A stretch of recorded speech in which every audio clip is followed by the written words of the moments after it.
Good morning. Happy day after Christmas, Boxing Day to my Caribbean people.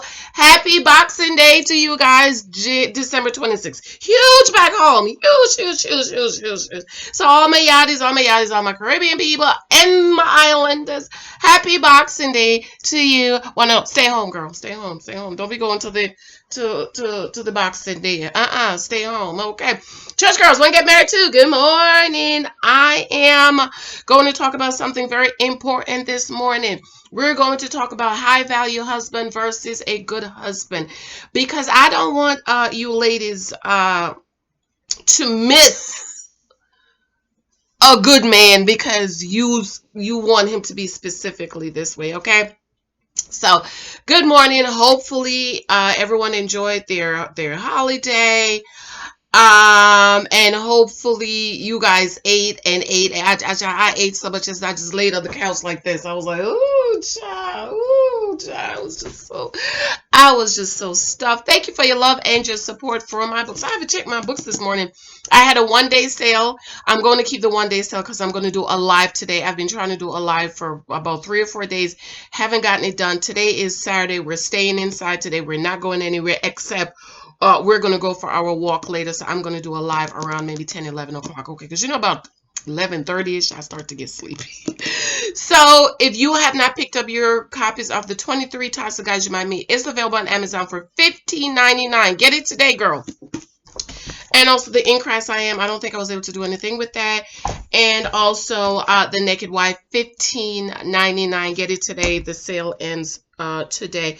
If you buy two, email me the receipt and you will get my new book free. Okay, I read the introduction for my new book, so please check that video out. I did 2 videos yesterday, girl. I didn't get a lot of views. I know it was Christmas and you was eating and all, but I still need you to play these videos. All right, so today I'm going to talk about something very important, okay? High value. Today the big phrase is high value man for my single girl that's dating for marriage. Okay, I want a high value husband. When I was praying for a husband 26 years, 26, 25 years ago. My daughter is 26, okay? So I've always wanted to be married because I knew that marriage was a good thing. I grew up around marriages and I'm from the islands. Everybody was married. There was, I don't remember anybody shacking up. But this was 40 years ago, girl. I'm 43, so that was about 30, let's say 35 years ago. I don't remember, okay? I'm thinking about all the people I knew, my uncles, all my aunts were married, all my uncles were married except the last two. My cousins were older than me, and even when we moved to the other state parish, we call it parish back home, I don't remember anybody shacking up. Everybody was married, okay? And my mom had me with my father, wasn't married. And then she had my brother with her father, his father wasn't married. My grandmother raised my brother and I.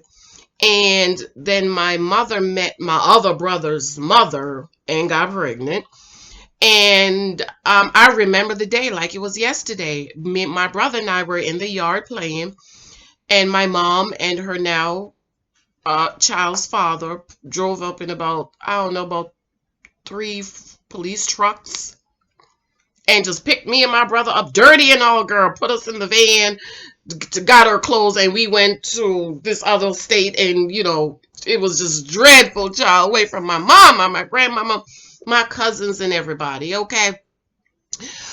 uh and so I've always been raised around men who provided. My mom never worked again, okay? I understood that my mom was away from me because she had to be in another state working, and my grandmother had to raise us. And I knew once she got with my brother's father, who was a police officer, she didn't work. So I was always raised around my father. My biological father took care of us when we came. Even when he had a living girlfriend, my father paid all the bills. So when I was praying for a husband, and the term high value wasn't known. I didn't know that term. I just learned that term maybe 5-6 years ago. Because of social media and YouTube and so on and so forth. So 25 years ago, my daughter's 26. When I was praying for a husband, I did not know the term high value. What I did know is Proverbs 13:22. I love, love, love, love the book of Proverbs. I read a chapter of Proverbs every day. That's how much I love it. And in Proverbs 13:22, it says, a good man leaves, part A, it's part 2, A and B. A good man leaves an inheritance for his children's children. And so I said, oh, a good man. I want a good husband. There's another scripture that says a good man who can find. Okay. I was like, oh, that's what I want. In Acts 6:1-7. Let me read this for you guys. At the time, the number of the disciples were greatly increasing. A complaint arose from the Garshian Jews against the Hebrews because the Garshian widows were being neglected in the daily ministry. The 12 summoned the multitude of the disciples and said, it is not appropriate for us to forsake the work of God and serve table. Therefore, brethren, select from among you 7 men, good reputation, full of the Holy Spirit and wisdom. And so as I read the Bible, I would see God describing certain people, and I would say, ooh, I want my husband to be like that. Okay. Oh, the husband of the Proverbs 31 woman. Oh, her husband's heart safely trusts in her. Oh, I want my husband to be like the Proverbs 31 husband, and I want his heart to safely trust in me. When I read about Laban and Jacob, and Jacob wanted to marry Rachel, and Laban said, hold up, how are you going to take care of her? And Jacob said, I will work 7 years to take care of her. He ended up working 14 years. Why? Not that Jacob was broke. He had to run for his life. But when he got there, he had absolutely nothing. And he had to work to show the daddy that, listen, I can take care of her. And so I said, oh, that's what I want. I want a husband that can take care of me. Boaz and Ruth, my favorite love story. Ruth and Boaz, okay? And in some aspect, I see myself as Ruth because, she comes from another land and it looked like it was over for her. But the Bible says she happened on Boaz's land, and Boaz saw her and asked, whose damsel is that? I said, oh, that's what I want, Lord. I want my good husband to see me and ask. And of course, Ruth and Naomi were poor, and they were just living off the people's property, picking up grains because they had nobody to take care of them. And I was like, oh, I want a husband that's going to take care of me. And Lexi, 2010, I think I've written it in my Moments of Gratitude book. I was coming back the same 2010 November. The Lord spoke to me and he said, your husband is held up. I did a video on that. See if you find it. Your husband is held up and you need to pray that your husband is released. So girl, my God has my husband, but the devil had my husband held up. Okay. 2010, I was coming back. I was from Louisiana on the plane. The Lord spoke. He said, I am getting ready to give single moms Joseph and Boaz husbands and fathers for their children. I think I wrote that down. I'm right. So I said, oh, I want a Joseph type of husband because Jesus wasn't his Joseph biological kid. Okay. Oh, I want a Boaz. If y'all really understand the Boaz story, I'm going to break it down for you. Boaz is a representative of Christ. He's the kinsman redeemer. I say, oh, I want a Boaz husband. So when I was praying for a husband, ladies, I didn't know the term high value. I knew the term good husband, and I think in this book, I think I use high quality, okay, because you know the word quality. And you know every man is not a man of high quality. You saw what he said in Acts. He asked for specific men. And when you read through different parts of the Bible, but excuse me, specifically say this A, B, C, D. Those are the things I prayed for. When it came to income, I remember saying, like, Lord, now how much I need to, well, how much he need to make? Because I was meeting these men making $25,000, and I'm like, I'm making twice that, so I know that's not going to take care of me. I know I wanted to take care of. The Lord spoke to me. He said, well, how much does he need to make to take care of you? In other words, how much how much is your cost of living? That's what it is. Your cost of living. Calculate it.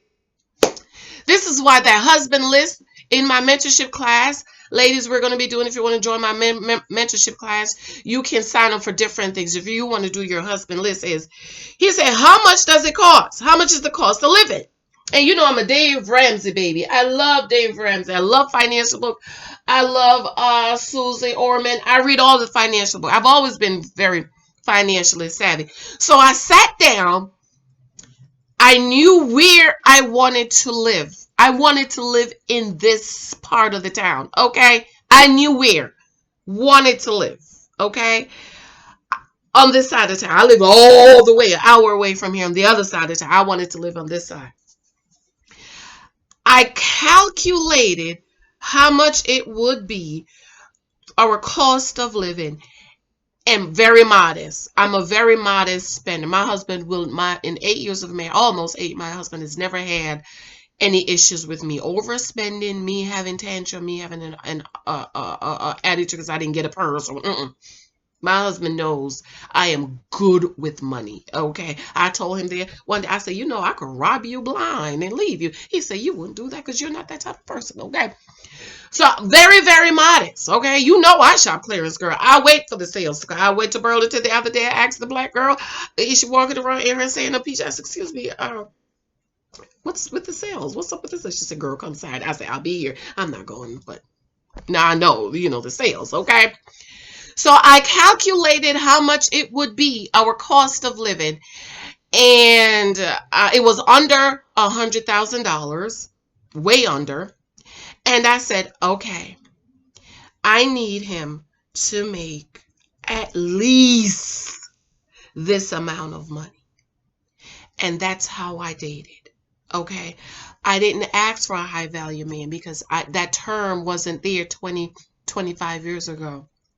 It was after I got married, and 6 years ago, I remember, because I remember when I'm learning about high value, I had little Michael. Little Michael's going to be 6 in January 4th. My baby's going to be 6, girl. His teeth is shaking and red. I can't believe it. But I just learned that term. So even when I was married to my husband for a few years, I still didn't know the term high value. I just learned that term high value, and my husband is a high value man. When it comes to high value, money is a part of being high value, and it begins at about $100,000. Okay? All right?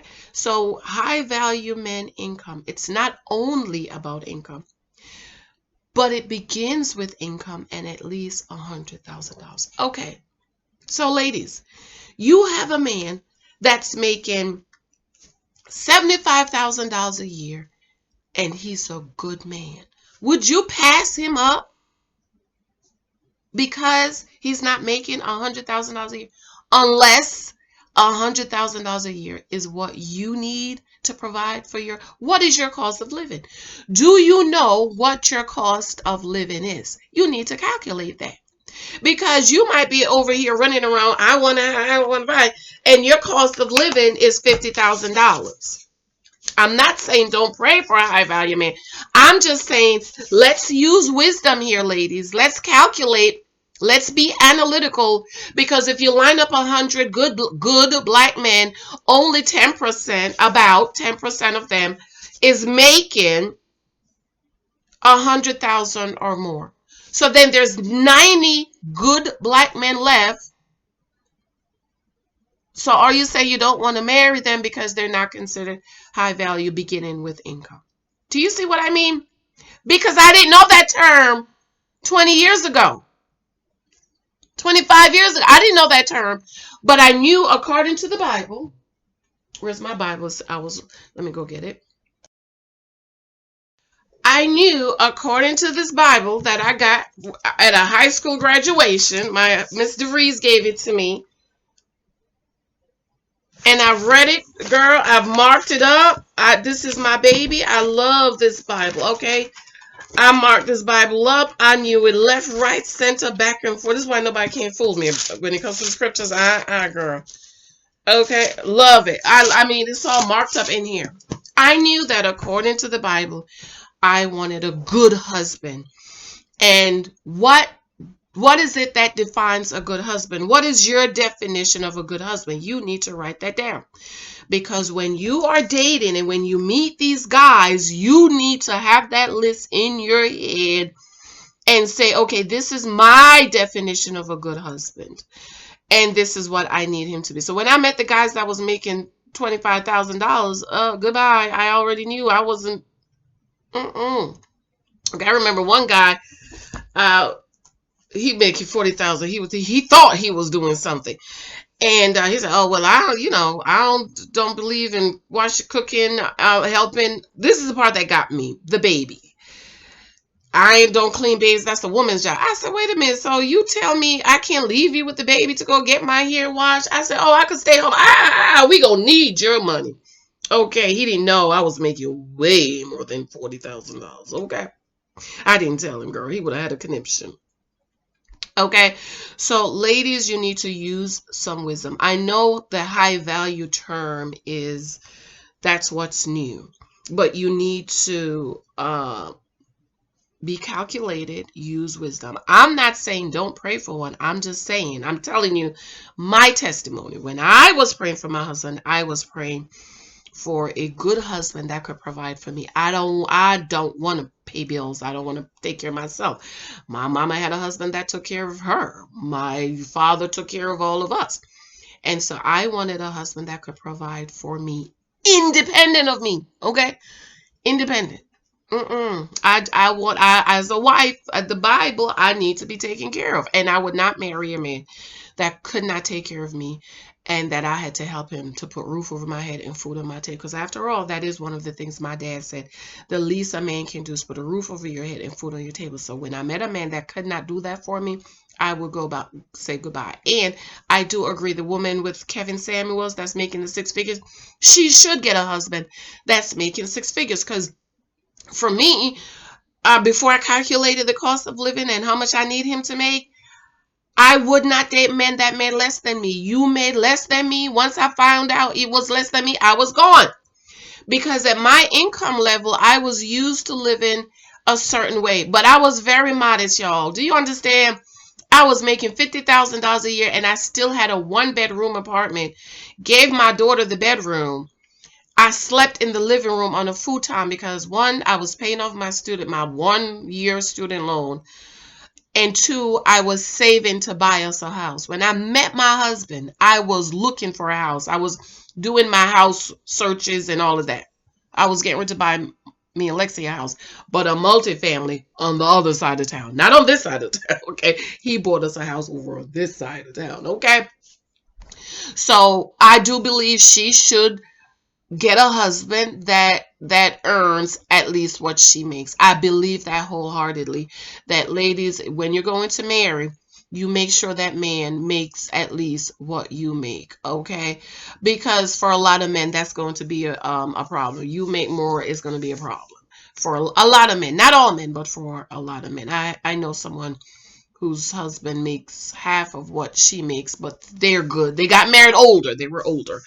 And to my knowledge, they're happy. All right, so ladies, my mentorship class is going to begin in January. Hopefully, I'm just trying to get the site set up and I'm trying to get some content edited and review, and I have to make some content, some videos. So be sure to sign up for that. My books are available on Amazon. Watch those other videos for me. I love you. I love you. I'm coming live today. I'm going to do the Ayana Fix My Life. I'm going to do the gifts you guys sent me. And then I'm gonna do some phonics with my little boys, because girl, you know they on winter break, honey. I don't let up. I keeps the break. I keeps my foot on the pedal, okay? I have his phonics, pig wig, cat fat. I have the phonics here. We do the phonics, okay? We write the words. Let's see, all of these, I write him. Let him sound them out. And all these words, some of these he already did. And then I'm going to come and do live with you. Then I'm going to go take my nap. All right, girl, I love you. Let me know what you think. Okay, so just every woman, let me just tell you, every woman is not going to get a high value man, because every man is not high value. Again, it begins with income. Okay, when I could hear people come up under here screaming and yelling, I just kind of laugh, okay? Because it begins with it's bigger than that. It's network. I told y'all, husband, I asked him, this is one of the questions you asked, how what's gonna happen if you lose your job? He said, oh, I email my headhunter. I say, huh, you what? Okay. So high value men, they're different. They're not the regular Joe at the church. Okay. They are a different type of level. I'm not saying don't pray for one. I'm just saying let's be analytical and let's use wisdom. And what is your purpose? Because what if the cost of living for you to live a comfortable life is $75,000 a year? Okay, would you pass up a good man that earns $80,000 a year because you want somebody that makes $100,000 a year? Do you see what I mean? Just be analytical. Okay, again, when I calculated our cost of living, it came in under 100,000. It wasn't $100,000. Okay, it was less than that. And so I knew that that's the income I need to come in on. Those are the type of guys I needed him to make at least that amount. All right, I love you, girls. Let me know what you think. Okay. Remember, my books are available on Amazon, $15.99 sale, and send me the 2 receipts. If you buy 2, you get the new book free. That's coming out soon. I love you, girl. Bye.